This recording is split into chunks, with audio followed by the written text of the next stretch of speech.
On peut avoir une prise de conscience individuelle et pourtant, en fait, se trouver coincé dans une société où on ne peut pas agir. Donc c'est peut-être pour ça aussi qu'il faut faire le deuil de l'illusion d'un consensus. Je parle d'une étude qui a été menée par 2 Américaines depuis les années 1900 et en fait, elles regardent beaucoup de mouvements sociaux qui ont obtenu des victoires. Elles se rendent compte qu'on a besoin de 3,5% en moyenne de la population pour bousculer un ordre établi.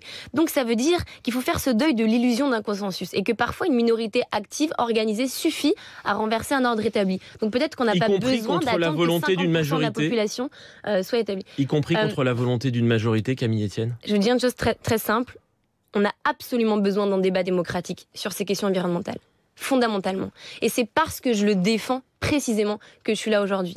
En revanche, il y a des choses qui sont des réalités établies qui encadrent cette démocratie. Les limites de la biosphère, les limites planétaires. On ne peut en rien négocier. Ce sont les seules réalités qu'on doit prendre en compte. Maintenant, comment est-ce qu'on habite le monde ? Est-ce qu'au nom de ces réalités, on peut se passer de démocratie ?